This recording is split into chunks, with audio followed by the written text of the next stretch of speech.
Everyone.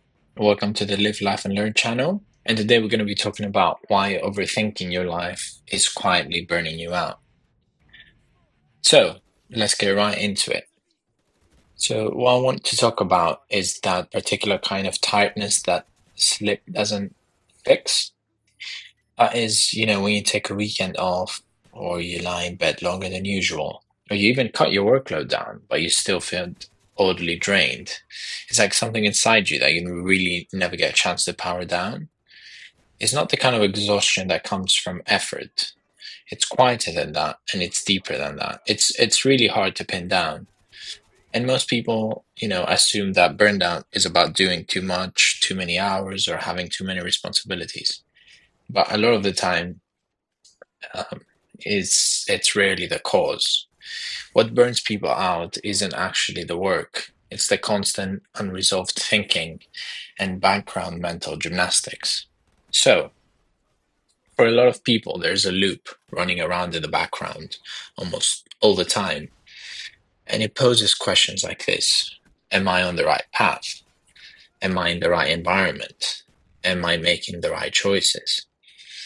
Am I wasting time that I can't get back? Is this even the career that I should be chasing?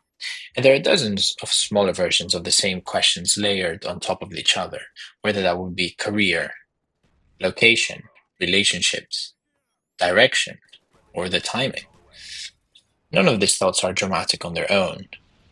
That's what makes them dangerous because they don't scream at you and you don't realize. They whisper constantly. And you can be getting on with your day, answering emails, going to your regular place of work, having conversations. And yet part of your mind is always slightly elsewhere, running scenarios, replaying themselves, and wondering if this is the version of your life that is the one. And that background noise never fully switches off. And over time, it becomes exhausting. So, why effort isn't your problem? Here's something that is not very frequently discussed. You can work incredibly hard, and I mean genuinely hard, and still feel okay, even fulfilled, if you're aligned with what you're doing, if you believe in the direction you're moving in, if the effort makes sense to you. In fact, many people feel their best during periods of intense work. I would say that's myself, when their energy is being pulled in one clear direction. What's far more draining is working less, but with no conviction, doing half the hours but second guessing every decision, or moving through your day with a quiet suspicion that none of it really matters, and constantly asking yourself whether you should be somewhere else, even doing something else, or becoming someone else. And that's the kind of life that doesn't look hard from the outside, but internally it's brutal. So, burnout has less to do with how much you're doing and far more to do with how many decisions in your life remain uncommitted to. So, when nothing feels chosen, everything feels heavy. Your mind never gets closure, it never gets permission to relax and shut off. Every option stays open, and because every option stays open, none of them feel real. You're not fully here, you're not fully anywhere else either. And in that state, hovering, waiting, gravitating, postponing commitment creates a constant low level tension. And over time, that tension becomes fatigue. Not physical fatigue, but mental fatigue. Now, I want to talk about the myth of the perfect choice. A lot of people delay decision because they're constantly waiting for certainty. They don't want they want to know that a choice is the right one before they make it. And that's the trap. They want guarantees. They want reassurance that they won't regret it later. But certainty rarely comes before the commitment. Clarity is often a byproduct of choosing, of doing the work, and not a prerequisite of it.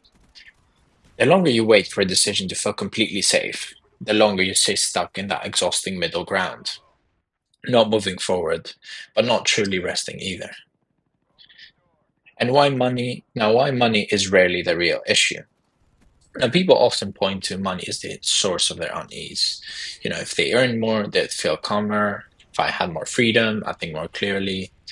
If I hadn't worried about finances, I know what I would do.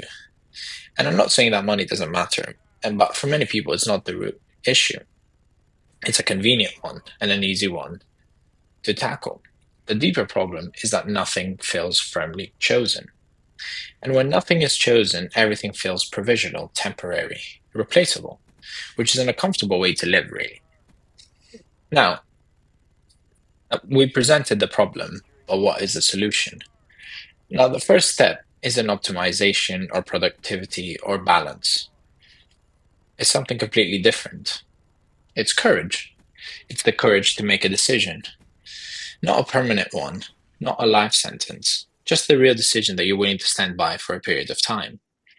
A decision that aligns with your values, with your sense of matter, with what feels honest, even when it's imperfect. When I was 18 years old, I had to make the decision about what I was going to do for university. Um, and I knew I liked medicine. Well, I didn't know if I actually liked the degree, but I was sort of vaguely interested in it. And I thought, you know what? You get to choose something. It's something that is well respected in society. It's something that um, gets you to help people. So I thought, why not? Obviously, there's a big risk, attached to it because you don't know if it's going to work out, which it did for me because I enjoyed quite a bit. But at that time, I didn't know.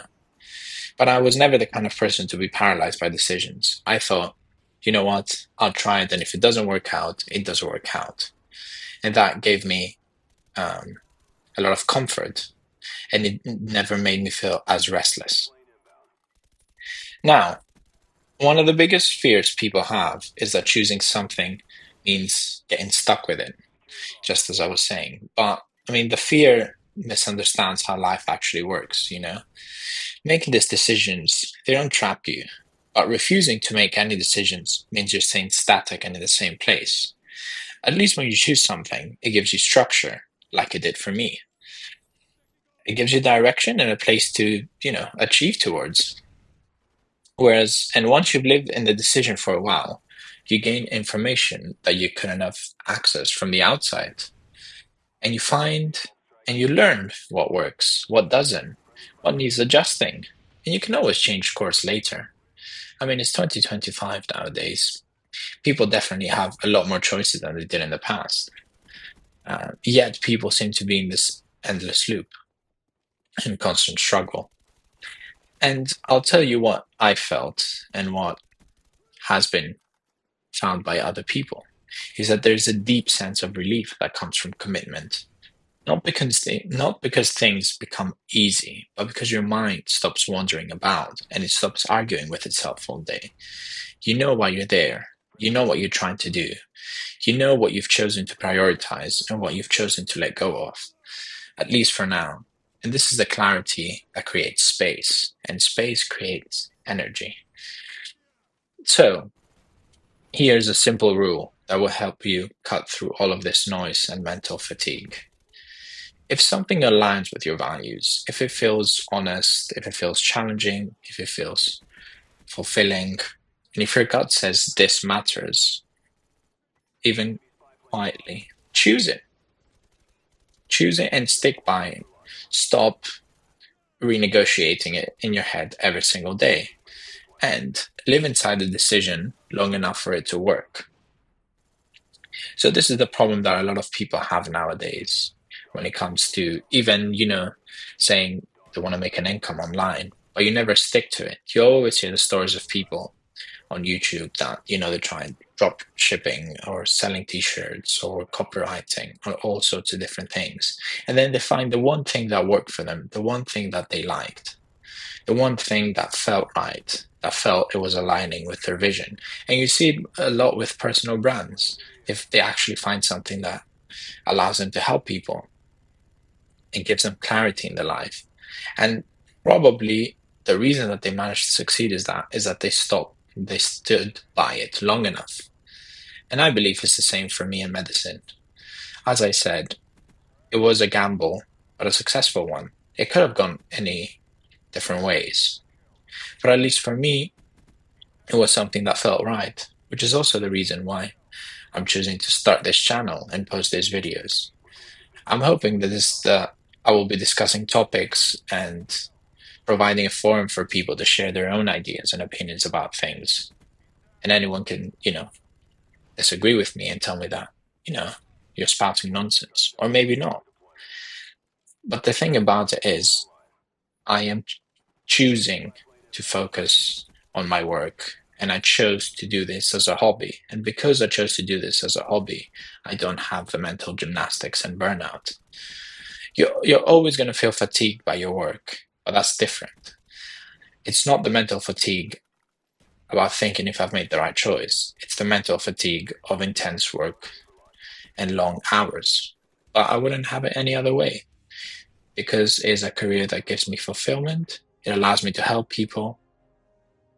And at the end of the day, it is a career that helps foster a close relationship with patients. In summary um, of everything that we discussed is that burnout isn't always a sign that you need to slow down. Maybe it's a sign that you need to stop hovering on many different decisions and just decide. Because clarity is much better than constant confusion, and conviction is much more restful than comfort.